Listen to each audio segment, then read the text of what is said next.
because as you know, I'm not great at keeping my house clean. I love Tom's house, for the record. He doesn't. Tom has a library in his house, and it's not a big house, but that's just your commitment to books, is that you have an entire room as a library. 2 rooms. Now Tom has extended the library to 2 rooms.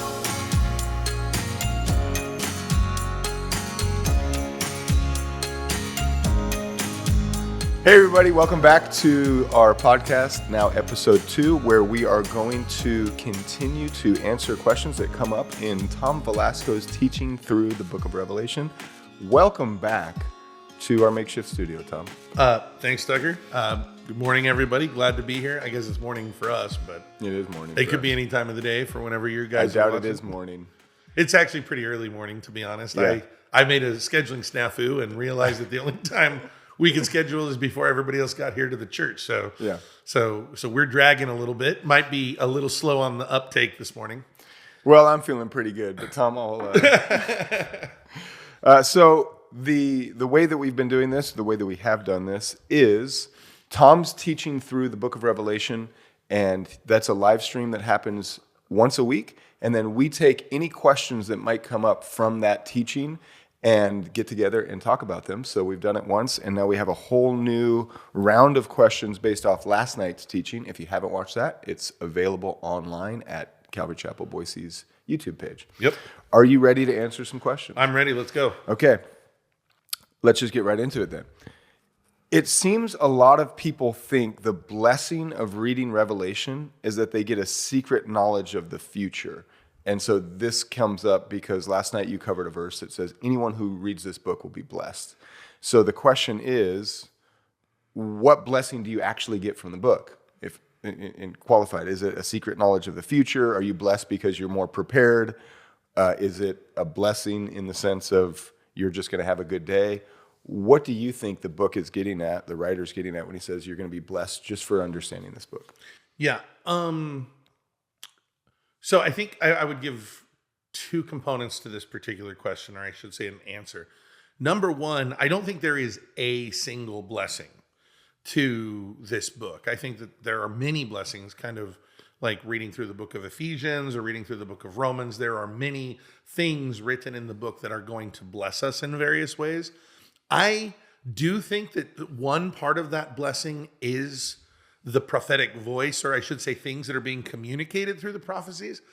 But I don't necessarily think it's secret knowledge about future events. By the way, when I say I don't necessarily think, I just don't think that's what the book is trying to do. I don't think it's trying to lay out for you these secret messages so that you can identify them along the way.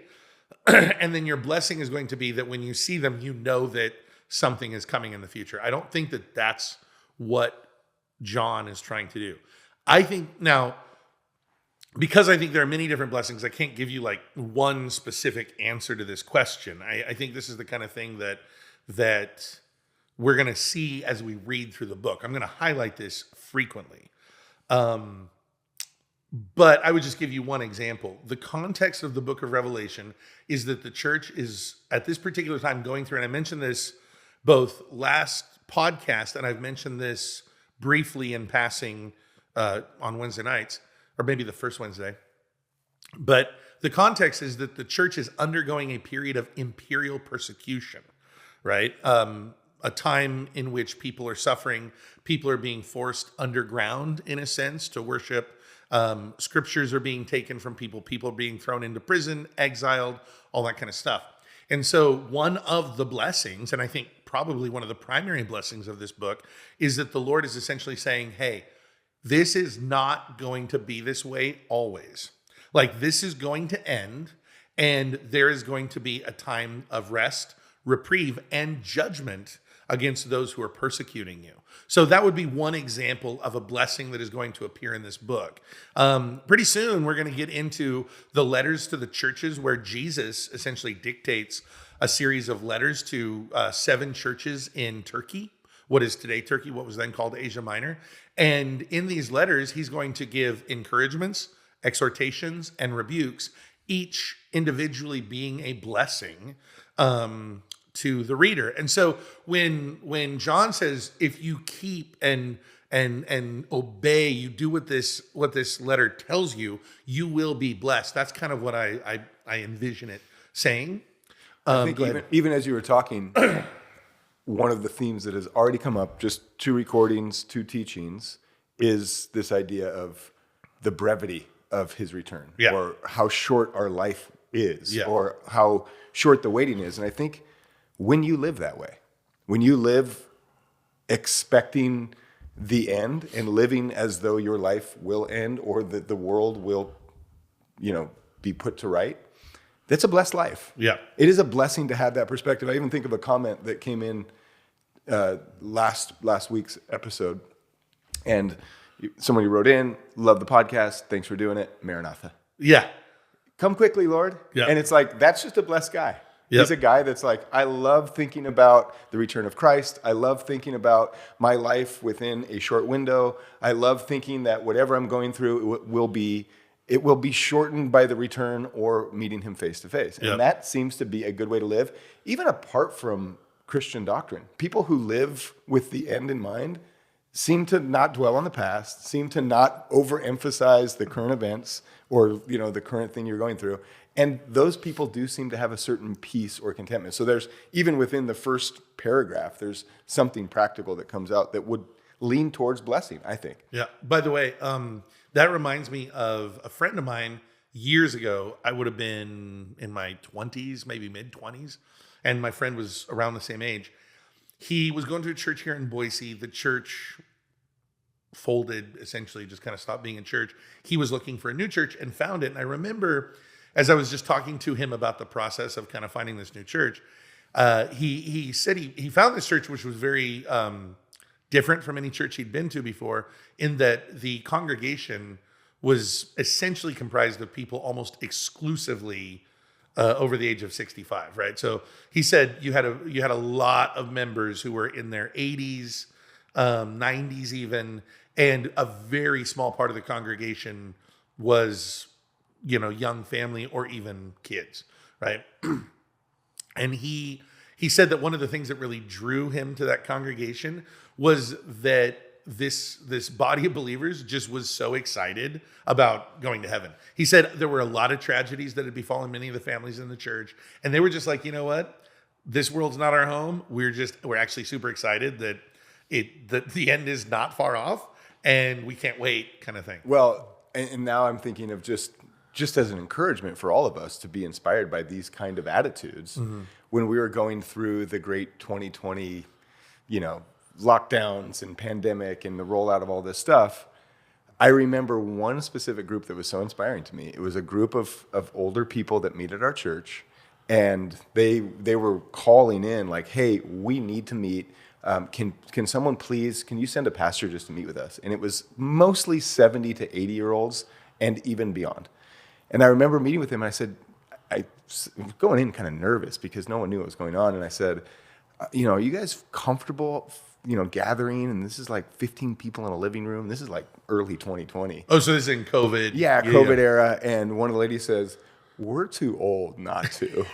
We don't have time to lock down, shut down our lives. We're like, we have to continue together because our time is so short." And I was like, that's a pretty good way to live. I respect it. And they're like, come what may, we have to keep meeting because we don't know how long this is going to last, and we love each other, and we need to keep meeting. And I was like, okay, so the 80-year-olds are leading the way right now. In like faith and confidence, and life is short, you got to go on. And I was struck by them and hold a dear place in my heart to this day because of that. So well, and the book of Revelation ends talking about blessings with John exulting, "Amen, even so, come quickly, Lord Jesus." Yeah. Right? That's the whole point, right? Like, even so, come quickly, Lord Jesus. And I think that's why people are interested in Revelation right now. Yeah. Like, when the world started to get crazy and now it's getting crazier, people are just interested in the end right now. Yeah. And I think the more that interest peaks, the more people shift towards, I got to do something with my life. Yeah. If the end of the world is coming, if Christ is coming back, I think the point is, are you ready? Yeah. That was the cool kind of the revival of the book of Revelation that the 70s went through was, are you ready? Yeah. And I think there was a revival people coming to Christ because they're like, if the world ends, am I ready to meet my maker? Yep. So I think that's a blessed way to live. Absolutely. And for me, it's like, that's what the book of Revelation is doing, is it's saying he's coming back. He's coming back. It's not look for this thing because that will tell you when he's coming back, or you will have the secret knowledge that lets you know that other people don't know. Right. Which makes me think of my favorite answer for, and we talked about this last episode, for the predictors. Yeah. I think the answer that everyone feels most comfortable with is it could happen at any moment. Yeah. And I think that's the right answer. Yep. If you're looking for a blessing, Yeah. isn't that the answer you want for all the relationships in your life? Am I ready for someone to come over to my house right now? Yeah. Well, I better get the house ready because they could come at any moment. Yep. You know, when my kids have their chores, I know that the surprise entrance into the room is kind of a thing in my favor to make sure they're ready. Yeah. And I think it lends towards better discipleship on their part. You know? Yeah. That's an interesting analogy because, as you know, I'm not great at keeping my house. Keeping my house clean. I love Tom's house, for the record. He doesn't. Tom has a library in his house, and it's not a big house, but that's just your commitment to books, is that you have an entire room as a library. 2 rooms. Now Tom has extended the library to 2 rooms. Yeah. But I did my annual cleaning. And so last night I was able to invite friends over. And so, yeah. And it you feels were nice. blessed Like, by it. because I'm ready. Because you knew the friends were coming over. I didn't. I actually was already. That's how this lines up. Normally, when my house gets clean, it's because I know somebody's coming over, so I have to clean. Yes. But this time, I was actually already clean, so I could invite them over. And I'm sure you had a blessed heart when you were inviting them. Like, I know. It's like, I can invite. did it. I'm ready. Yeah. Well, I'm going to ask this question. I think there's a question that kind of connects to this, but I think it's worth asking. Yes. But a lot of it was kind of fleshed out in our discussion already. Will there be some practical application for personal spiritual growth as we study Revelation, or is mostly this just about prophecies and end times? I'm so glad you were going to go with that, because I was about to say, hey, Tucker, could we go to that question as well? One, I'm so glad somebody asked that question, because it didn't even occur to me over the course of these last 2 studies that I really have, of course, obviously gotten bogged down in how do we interpret these passages. And obviously we're going to spend a lot of time doing that. So that is necessary to be able to read the book of Revelation. You just can't read it otherwise. However, yes, the answer is there will be tons of practical spiritual application from this book. In fact, and kind of tying into that first question, I do think that's what we're supposed to read and keep and understand that is going to bless us. It's going to be the spiritual truths and realities that are revealed through the revelation of Jesus Christ as we read through that text. That's really what I think this book is about. So my hope, my anticipation is that there's going to be a lot of practical application. And I think the last couple weeks, of course, has been pretty heavy on the interpretive side. And that's because I'm trying to set a foundation or a groundwork for how we should think as we read the book of Revelation. That's, to me, this question, of course, is real time, because we spent 2 weeks in the book of Revelation, and you've already laid the groundwork for kind of the challenges of reading the book and the different debates that exist. And I'm so glad you did. I think some of the comfort that I have in listening so far is like, okay, we are really going to do everything we can to just try to understand it, no holds barred. Yeah. And so you could see why someone would listen for the first 2 weeks and say, am I going to leave here with anything that's going to hit the streets? And I would say that's a question that could be asked for any book of the Bible in any Bible study, because we have a tendency at times to have a fork in the road where Bible study becomes, it can easily be more lecture, and it can easily be more, I just want to understand the Bible. And any book of the Bible can leave you feeling like, I just studied, but I don't know how I'm applying this. Yeah. And so I think what you're saying now is like, one, just the discipline of truly wanting to know what this is saying is a huge spiritual growth. Yeah. And so I think that you leading off with, hey, let's try to understand this in the most God-honoring way that we possibly can. And then, of course, just as a pastor and someone who's enjoying being with you weekly and this time together and just seeing everyone.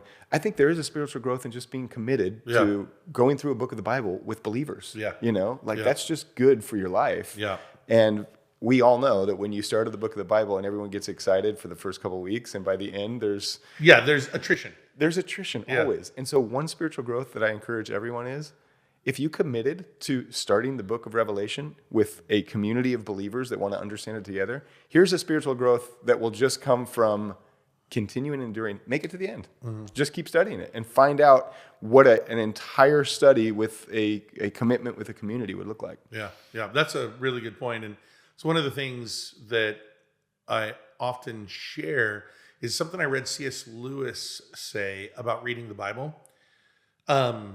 And I've shared this, if you've been with me for any length of time, you've heard me say something like this, but it's all rooted, and this actually ties into what we've talked about in terms of the understandability of the book of Revelation, because C.S. Lewis points out that it is confusing why God wouldn't have just given us a systematic theology, just a book that has all the answers that we need.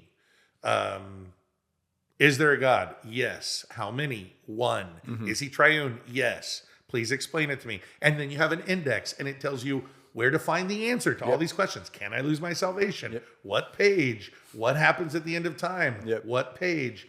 That would be so nice. And it's like, you almost wonder why God wouldn't do something like that, because presumably he would want to answer questions. Mm-hmm. And Lewis says, but instead God gave us a very different kind of book. He gave us a book that is comprised of all sorts of different kinds of literature, which includes songs and hymns and prophecies and apocalyptic literature and letters and all of these different kinds of things, histories, legal code, and sometimes it's really hard to figure out how these all mesh together. And he goes, why would he do that? And his answer, and the Bible doesn't say this, so he might be wrong, but it's always resonated with me, is that God is not looking to create people who have all the right answers. He's looking to create a certain kind of person. And one of the ways that he forms and shapes us is to spend time with us. And one of the ways he spends time with us is through his word. And so if he was able to, but if he was to give me a book in which all the answers are just given, I don't need to read it all that often. Yeah. I read it, I get it. Yeah. Instead, he's good with me going, what does that mean? Because it makes me keep reading. Mm-hmm. It makes me go back to it. The books of the Bible that I struggle with the most, I read the most. There are a couple of parts of 1 John that have always been confusing to me.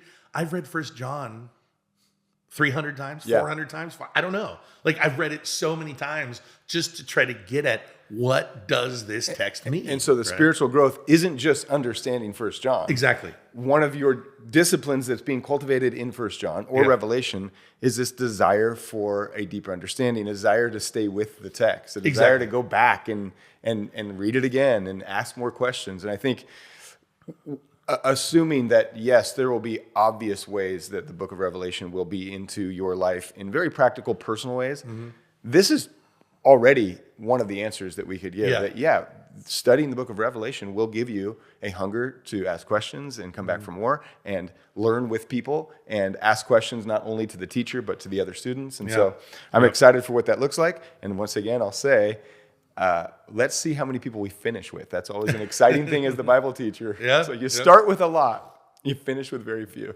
So let's circle back to that question in about how many weeks? We'll see. Who knows how many weeks? Soon. Soon. The answer is soon. My Bible, NASB, says in Matthew chapter 24, verse 33, he is near.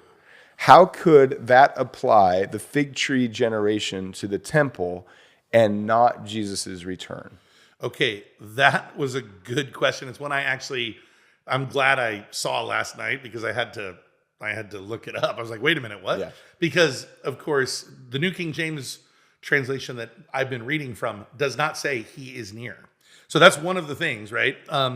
So Matthew 24, just a reminder, last night when I was teaching through Matthew 24, I was pointing out two questions are being answered. One is, when is the destruction of the temple? And then second is, what is the sign of his coming and the end of the age? And I point out that these things seem to be overlaid together. And then where I draw a sharp distinction is in verse 33, when it says, when the fig tree puts forth its branches, know that summer is near, even at the very doorstep, right? And then it says, this generation shall not pass away till all these things are fulfilled. So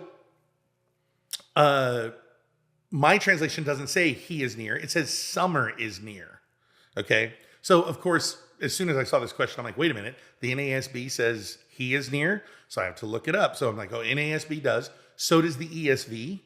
So does the the New Revised Standard. And so does the CSB. There are a few that say he is near. But then, of course, you got the New King James and the Old King James both say summer is near. The NIV says summer is near. There's a whole bunch that kind of split it. So I hope this doesn't contradict what I said yesterday about Greek. I am not an expert in Greek. I do read Greek, so I went to Greek. And here's what it says in the Greek. Like, as you're reading through the text, it doesn't say he is near, and it doesn't say summer is near, and it doesn't say it is near. It says, when the fig tree puts forth its branches, know that near. That's all it says. It just throws the word near in there. And you have to imply the pronoun it or he, right? And it could be it or he. And that's why different translators have taken different routes. It could be either one. There isn't a clear, 100% you can be clear. I do believe in this instance, the NASB translator got it wrong, and the New King James translator got it right. And of course, one of the reasons why I think that could be my assumption that how I'm reading this text is correct, right? I have to be honest about that. But I think the context better serves it, because the fig tree, the fig tree analogy is an analogy. It is a parable. And what Jesus is saying, he's not linking the fig tree with the event. What he's saying is, he says, when you see a fig tree and it puts forth its branches, then you know that something is near. What is the thing that you know is near? You know that summer is near, right? He does mention summer. And so the obvious context would be that the nearness that is being spoken of relates to the noun that was most recently admitted.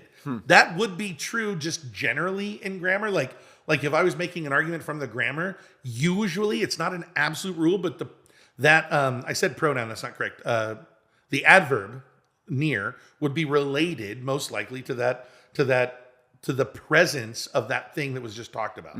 Okay. And so, the implied pronoun would relate to that noun. That's kind of what I was saying. So I do think that makes the most sense. That fulfills the analogy, that fulfills the parable of the fig tree. But a lot of people want to say that the fig tree is not an analogy. It's not trying to set up an analogy, but it's actually directly related to this generation not passing away. And I don't think that's true. I think the translators of the New King James, the NIV, the Old King James, did the correct thing. So what are the implications? So if it is summer, what are the implications for where a view would kind of be formed? And then if it's he, what would that imply? Or where would that take you?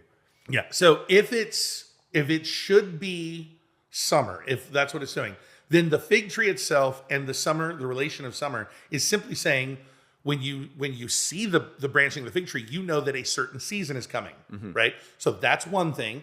That relates to what he's just been talking about. When you see earthquakes, commotions, wars, rumors of wars, know that we're getting close to the time when Israel is going to be surrounded by armies. And that's how, again, if you guys recall on Wednesday night, I separated Luke 24 and Luke 21. Luke 21 repeats a number of those things, not all of them, but a number of them. Luke 21, he goes through listing those things. Luke 21 seems very clearly to be pointing to 70 AD, the impending destruction of Jerusalem. The only verse that I think throws any kink in that at all is the one that I ended on, where I was like, it does, there is this mention of the coming of the Son, which I'm going to address next Wednesday. And granted, that's a difficult one, so I'm not going to be dismissive of it. It's not like that throws kind of a kink in all my reasoning, but everything else very clearly points to the destruction of the temple and to the removal of the Jews. In fact, it says it outright. It's kind of the verse I ended on when it, not quite ended on, but the final part of my teaching is that Israel's going to be destroyed, the temple's going to be torn down, and the people are going to be taken out into the nations, scattered throughout the nations. And then Israel, the land, is going to be trampled underfoot until the time of the Gentiles is fulfilled. That is something that happened in 70 AD. Like, that's not something that's going to happen in the future. Well, I mean, I don't know of any futurist who thinks that's going to happen again in the future. Like, that clearly seems to be referring to that event from long ago. And if you take that event out of there, if it's not meaning that, then you do take away a very important, I think, powerful prophecy. So what this passage is saying is, just like when you see the fig tree, you know summer is near. So too, when you see all these things, you know the destruction of Jerusalem is near. And that actually had a really important point to Jesus's followers. He's essentially saying, when you start seeing all this stuff, get out of Dodge. Right. Get out of Dodge. And when you see the armies of Israel surrounded, it's too late. That's kind of his point. That's why he's saying, woe to you if when that day happens, you're pregnant, nursing, because things are going to go down and you're not going to be able to get out. And that's what happened. Like, I mean, men, women, children were killed in brutal ways during that Roman attack. And by the way, what we seem to infer from tradition is that Christian Jews left Israel before that happened. And it had such an impact on the Jews living in Israel at that particular time, or I should say what was called Judea at the time, that province of Judea. It had such an impact that about 40 years later, 50 years later, a Jewish council got together, like surviving Jews, and at Yamnia is what it was called. And they were really mad at the Christian Jews because they felt betrayed because the Christian Jews left Israel and didn't help in the war against the Romans. And it actually further severed the connection between the Christian Jews and the non-Christian Jews. So there's a whole line of history that unfolds with that reading of the text. Exactly. That you can kind of make an argument that it's actually an amazing prophecy, as you said. Yep. And so now you have the different translations that say he is near. Yeah. And so where does that take? Actually, the let me make one more comment before I get to the he is near possible interpretation. Let me also add, and I did not mention this yesterday because I ran out of time. I was like kind of running, as you guys saw. Which will come up. Yeah. We'll address that too. The end of Luke 21, he repeats that parable of the fig tree. So it appears not just in Matthew 24, it also appears in Luke 21 in reference to the prophecy that was just given. So that's why I think it definitely, summer is near, not he is near. Now, I will say, of course, some translators obviously think it should be he is near. I do think that what they're driven by in that is the belief that this prophecy is primarily connected to the return of Christ. And so then they're interpreting, which translators have to do to a degree, otherwise you can't get proper meaning. But the implication would be then it's not an analogy. Fig tree to something else is related to when you see these events. That actually, for me, it breaks the whole text because this separates a middleman, and it's like, because the fig tree doesn't relate to these events. So it's kind of a weird reading of the text. But what it essentially means is that we have to figure out what the fig tree is. And when we find the fig tree budding, then we can know when that happens, Jesus is close to coming. Got it. That's what it would mean. Got it. Now, by the way, some futurists, I've heard some Calvary pastors, for instance, say that the fig tree is in Scripture a metaphor, an analogy used to reference the nation of Israel. I think Chuck Smith believed this. And so how he interpreted it was, when you see the fig tree budding, that's the nation of Israel becoming a nation again. And then he says that generation won't pass away till the end of time, which is what actually fueled his prediction that Jesus would return. That's actually what fueled that, which, because a biblical generation is 40 years, that would have been 1988 from 1948. And then minus 7. Well, I mean, there are all sorts of different math things. Because if he's pre-tribulation, you go 88 minus 7, and you have 81. Well, it depends, because people put different markers for all of these things. The return versus what constitutes the actual Israel becoming a nation again, that kind of a thing. Now, by the way, that's one possible reading. I don't agree with that reading at all. but it's one possible way that you can interpret the fig tree. I will say this. Does the fig tree represent Israel in the Bible? It can. It doesn't always by any stretch, right? So you do not have a situation. It is not correct to say that every time you see a fig tree symbolically appear in the Bible that is referencing the nation of Israel. Secondly, what would it mean for Israel, like if the fig tree budding, if it did represent Israel, what would that mean? Does that mean its founding as a nation, 1948? Does it mean its regain of Jerusalem, 1967? Does it mean some future thing, like regaining control of the Temple Mount or something like that? I don't know. I'm not saying that can't be the reading. Like, I want to make sure that I'm clear on that. I'm not saying it's impossible if that's the correct interpretation. If I'm being fair to somebody who disagrees with me, I did, and I wish I could find this text. I do a podcast on the history of Christian theology where I read with some friends old Christian texts. And I did come across a fairly old, like 3rd century Christian writing that had a similar interpretation. I can't remember exactly where it's at. So it's not like that's just a nothing interpretation. It's in there. It's in there. I just disagree with it. I don't think that's the correct reading. But you certainly could believe that reading. But at the end of the day, either the fig tree is to the way I read it, fig tree is to summer as these events are to the destruction of the temple. Mm-hmm. I think that's the best in context. I think that's the best clearly in Luke 21. Lots of people disagree with me. I totally am fine with that. In that instance, the fig tree is not an analogous. You don't have like this analogy. It's the fig tree is the thing which points to Christ's return. And you drop that middleman of all these other events. It's the fig tree is the thing that points to Christ's return. And I just gave you one possible reading, but there are other possible interpretations of what the fig tree while we're on Matthew 24, let's do a Matthew 24 follow-up, which says, could Matthew 24 be a good example of partial/near and future/full prophecy? To that, I have a simple answer. Yes, absolutely. That's one of the things that I want to be clear on. And actually, part of what I was going for yesterday, which, again, the fact that I cut off so quickly, which, incidentally, yes, it's partly a lack of time, but part of it was just I needed to be more concise with my timing. Well, we appreciate your apology. I do think that there's a call for more time, which I think the people are speaking that, the challenge of going long in teaching is that you get really good information and you give it to people who are feeling a little worn out. Yeah. I don't sense that in our first 2 weeks in class. I feel like people are wanting a little bit more. So, yeah. Okay. So, and that's coming up in some of the questions. Yeah, I've seen that. Yeah.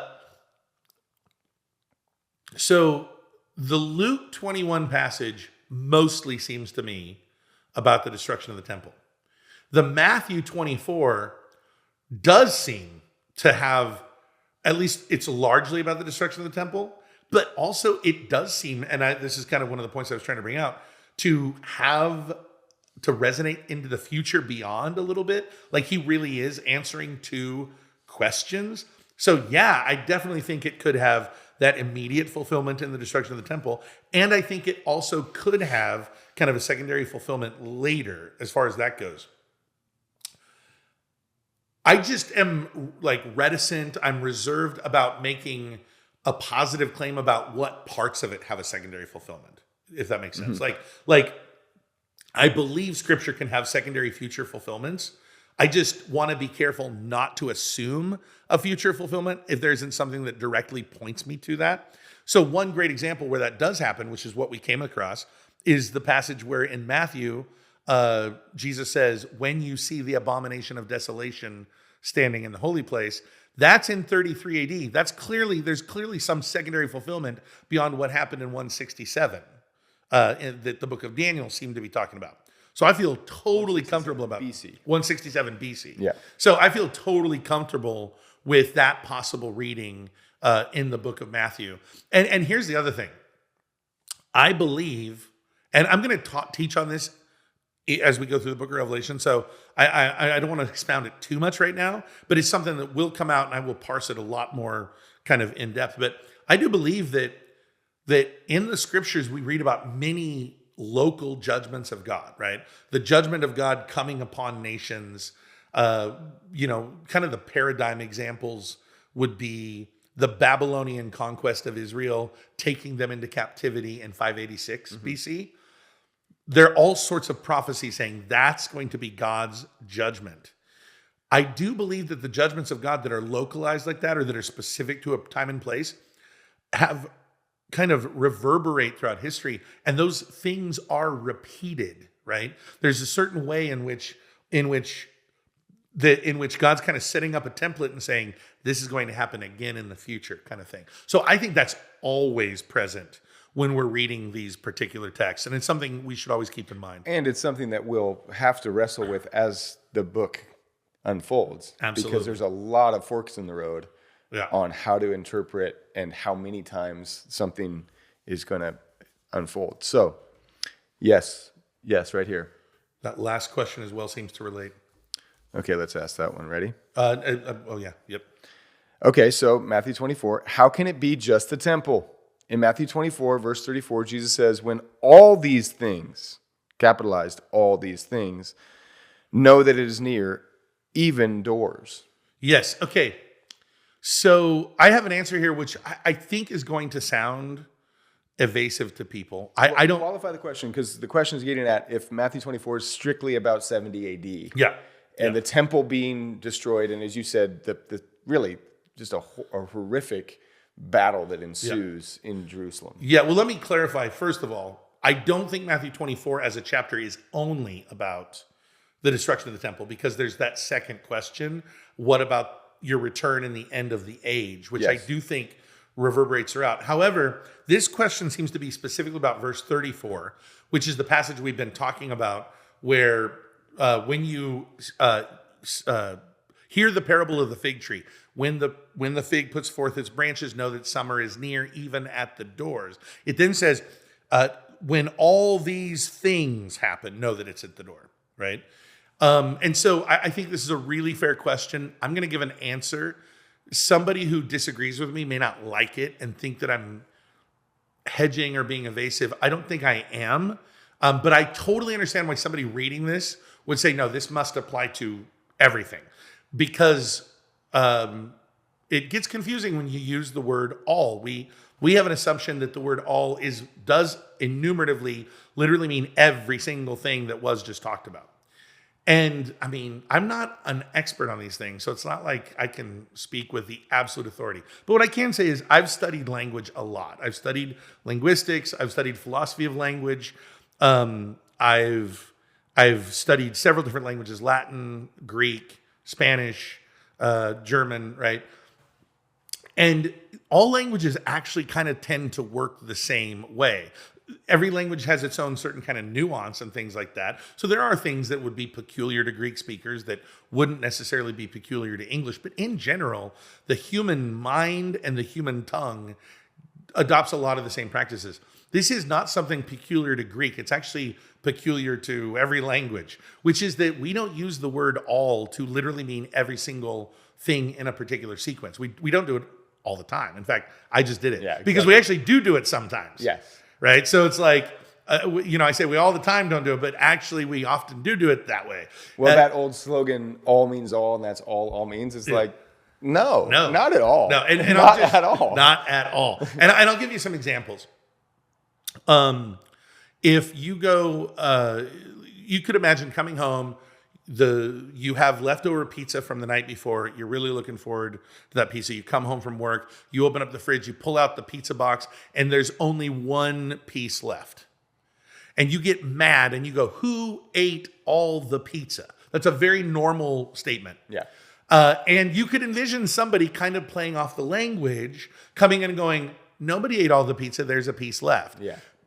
And so that's the first person used the word all in a non-restrictive sense, and the second person used it in let me rephrase that. The first person used it in a restrictive sense, and the second person did it in an unrestricted sense. You can use it both ways. You could envision, a kid messes up his room, parent comes into the kid's room, opens the door and says, who did all this? And all this is referencing the mess. It's not referencing literally everything in the room. Right. There are parts of the room that are actually organized and kept. They don't care about that part. They care about the part that is messy on the floor. Who did all this? Now, in this particular text, when Jesus says all these things, those are two Greek words which basically means all these things or all this. That's what it is. So Jesus, when he says all this, it doesn't actually have to mean literally every single thing that he has just enumerated. He could be referencing all this, meaning all the stuff that relates in a restrictive sense to the destruction of the Temple of Jerusalem, which I do believe when Jesus actually taught it to his disciples, I do believe he actually parsed these things out more clearly. It's just that you have to understand Matthew, when he's watching Jesus tell him this, he doesn't know how to parse it out because he doesn't know the prophetic fulfillments of these. So he's just kind of jotting it down as he remembers it. But Luke makes that distinction. And when you look at the Luke version, like I said, at the end of chapter 21, he also uses the parable of the fig tree. So if I didn't have Luke 21, just so you know, I wouldn't feel as comfortable pointing to certain things in Matthew 24 and to the parable of the fig tree and saying these are talking about the destruction of Jerusalem. If I didn't have Luke 21 to separate that out for me, I wouldn't feel as comfortable doing that. But I really do believe that's what the parable of the fig tree is referencing, largely because of Luke 21. Well, I think of course it's allowed to be systematic, and I think it's actually good Bible philosophy to try to understand what the collection of the passages look like. Yeah. So, by the way, can I just make one disclaimer too? If you sent in this question and you don't agree with me, that's fine. 100% fine. At the end of the day, what you've got here in the Bible is you have tensions. And we're all trying to make sense out of these tensions. And sometimes we come to a different conclusion than somebody else. And part of the goal of what we're doing is to kind of present arguments as to how, since I have the platform, I'm presenting arguments as to how I resolve my tensions. If we had a different format, if we had somebody who disagrees with me on some of these things and we were debating it, there are people who could fully debate me and who know the Bible as well or better than me, who know Greek as well or better than me. Tons of those guys are out there. And that would bring out a different, it would just be a different thing that would come from that. We all just kind of do the best we can in kind of making sense. This is how I best make sense of what these things are saying. Well, many debates, there would be a guy that's smarter than you who would then meet a guy that's smarter than him. Exactly. And that's why these debates are ongoing. Yes. Yeah. You spoke of the many failed predictions of the second coming due to misinterpretations of numerical passages, but there are hidden messages in the scriptures, aren't there? I don't know. I mean, there are certainly prophecies that are hidden in the sense that we don't, by reading them, know exactly how they're going to be fulfilled, right? For sure. So in that sense, yes, there are definitely things that either don't make sense to us or we don't know how they're going to unfold, or that we misinterpret and we think they're going to unfold one way when actually we're wrong and it's going to unfold another. Do I think that God has sent in secret hidden messages to be unlocked through a certain approach to reading that most people don't follow? I don't know. I mean, that's one of those things I'm kind of up in the air on. I'll give you an example. So in the Jewish tradition, that is Judaism, the way that they read the Old Testament, you have all sorts of different approaches to how to read read the Bible. There is a group of Jews, and it's a very small, sect is probably the wrong word, but I guess it's like a sect that, believe in Kabbalah, if you've ever heard that term. And that's kind of a mystical reading of the Old Testament, where they do actually seek for hidden meanings in the text. There are people who are into numerology that think that numbers in the text have special meanings. And by the way, some numbers everybody acknowledges. 7 is obviously an important number in the Bible. 12 is obviously an important number. But these guys actually go beyond that and are no, there are secret messages God is trying to kind of send to us that you can't get from just reading the text. I don't know if you remember years ago. This is the 90s. Oh, I remember. There was a book. It was the Bible Fingerprint Code. of God, or there was Bible Code, Where it's you like look at it and then it was like a word search and you could Yes. find diagonals in the text. Yes. You could find up and down. yes, JFK. Yeah. 1964. yes, You know. yep. And so those things have been very popular. And I can't say those things aren't there ever. But I'm not inclined to believe in that kind of stuff. And in the Jewish tradition, you have these people who believe in Kabbalah, but you have the much larger tradition which says, no, that's not a correct way to approach this. The Bible Code thing, and which was like that word search, I definitely don't believe in that kind of thing because there's so many letters in the Bible. It's such a large subset that you can come up with any pattern, and you can find just about any pattern, which means you're imposing, you're not drawing. Yeah. And what's more is your average person reading the Bible can't get it. Yeah. And so to me, it's like the things that the Lord, I brought this up, really is trying to communicate are things that he cares about, are things that are going to be out there for everybody to see and to wrestle with at face value. I think one thing we can acknowledge, just with even as the New Testament writers are looking back at the Old Testament, they see all sorts of things that is now fully revealed. I mean, you think of the road to Emmaus, Yeah. where Christ is walking with his disciples after his resurrection, and they're down, and he says, "Let me show you." Yes. From Moses to the prophets, all of these things that you were missing, were they coded? I don't know. I think. Well, 1 Corinthians 13 says we all see through a mirror dimly lit. Yep. And I think as we get a full revelation, there will be things that we were like, oh my goodness, Yes. this is so much more Yes. clear. I mean, I think of the verse, cursed is anyone who hangs from a tree. Yep. They read that and it's like, oh, it'd be bad to get hung. And the New Testament writers see that as, oh my goodness, the Messiah took on the wrath of God by being cursed on the wooden cross. Yep.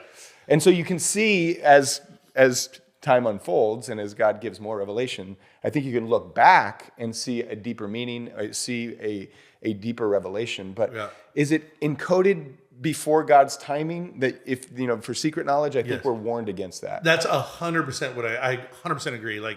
Yes, for sure. At the end of time, looking back, Yeah.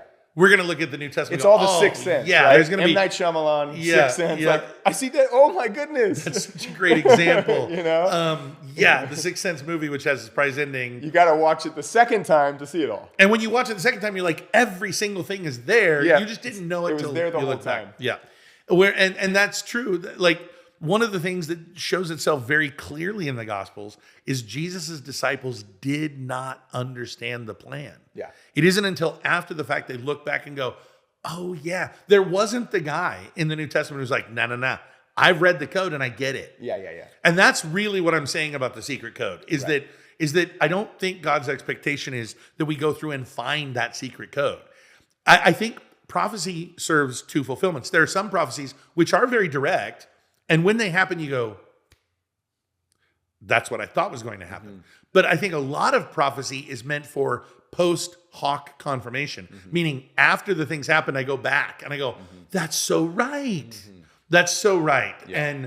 And then I can recognize it. Which we can do a whole podcast on modern day prophecy being more fortune telly, which I think is bad. When people are like, hey, Tom, I'm getting a read on you. And so that kind of secret, I know some stuff that I know. So if you want to listen to my prophecy, I think I can point you towards fortune. Yeah. Because that's not good. Yeah. But that's a whole nother podcast. Yes. Are you ready for another abomination? Yes. Okay. When looking out for the abomination that causes desolation, what should we look for? Will it be like the first time, or what do you think? Okay, so with this one, I think for the most part, I'm going to reserve it for Wednesday because that's coming up. I'm planning on talking about that next Wednesday, assuming I apportion my time correctly. You will. Because I am going to get into the book of Daniel. I'm going to get into the phrase, the abomination of desolation, and we're going to contrast it as it appears in Luke with the Matthew, and then as it appears in Daniel 11. And then also I'm going to bring in 2 Thessalonians. So I'm going to kind of create a long kind of argument on that front. So if you send in that question and you're wanting me to answer it, I'd say tune in Wednesday because I'm going to spend a lot of time on that. Let's get to this because you did bring this up last night through the class. You said the futurist dispensational view is the most held view. Isn't that not the case worldwide? isn't it the biggest view in America? And I think we'll have to look at the tapes, but it's nice that there are recordings of it. I thought you said in the evangelical circles. I don't remember exactly what I said. So it could have been any of those things. Yeah. Yes. So let me say this, though. Certainly amongst evangelicals, it's the most commonly held view in evangelicals in America. Maybe evangelicals worldwide. I'm not sure. It is the most commonly held view in America, but I'm not basing that off of stats. Like, it is actually important that sometimes, like, you can kind of throw out a comment, and the reality is I didn't look at the stats. Let me explain my reasoning for why I think it's the most commonly held view. Book sales in the fiction category. It could be like Left Behind or whatever from back. But I think the main reason that I think it's the most commonly held view in America is because of this. The largest denomination in America is the Southern Baptist Convention. Their view doctrinally is the futurist dispensational view. So I assumed you throw in the fact that large denominations outside of the Southern Baptist Convention, like Calvary Chapel, hold this view. That for me, it just stood to reason it's the most commonly held view in America. You throw in the fact that in America, it is a part of pop culture parlance, right? Mm-hmm. Like Nicolas Cage was in Left Behind the movie. People who don't know anything about Christianity talk about the rapture. Like, these are things that are such a part of American culture. Is it the most popular view worldwide amongst Christians? The answer to that is no. And so I should have made that clarification. And the reason I can say that is because in America, the largest denomination is the Southern Baptist Convention. In the world, the largest denomination is Catholicism. Mm-hmm. And Catholics are not futurist dispensationalists. So now I'm not, at the end of the day, I don't have any of the stats. So that's what my reasoning is for it. But the reality is I couldn't tell you statistically where people align on these things. Can I ask a 101 type question? Sure. Will you explain this word dispensation? Yes. Because I think it's worth understanding because it's going to be used and it does create a fork in the road. I will for sure. Yeah. It's just going to, like right now, you mean? Yeah. Oh. Like, give us a 101. You're like, yeah, keep tuning in. I'm like, okay. Thank you, Tom. Okay.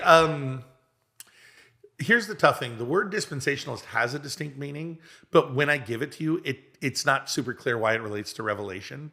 I can just tell you that the whole idea of dispensationalism, which was a term coined by John Nelson Darby in 1830, like I mentioned on Wednesday. I actually think in an earlier podcast I gave a wrong date because I was kind of flying off the cuff. I went back and looked it up. We'll bleep that out. Well, it already aired, I think, because we've only had one future. We'll tear it. Did I say future podcast? Previous We'll podcast. pull it off the internet. Anyway, it was a term coined by John Nelson Darby, and it was in contrast to another system called covenantalism, which was the predominant view of Presbyterians when he was writing. And it has to do with how God reveals himself in history. Both covenantalism is that and dispensationalism.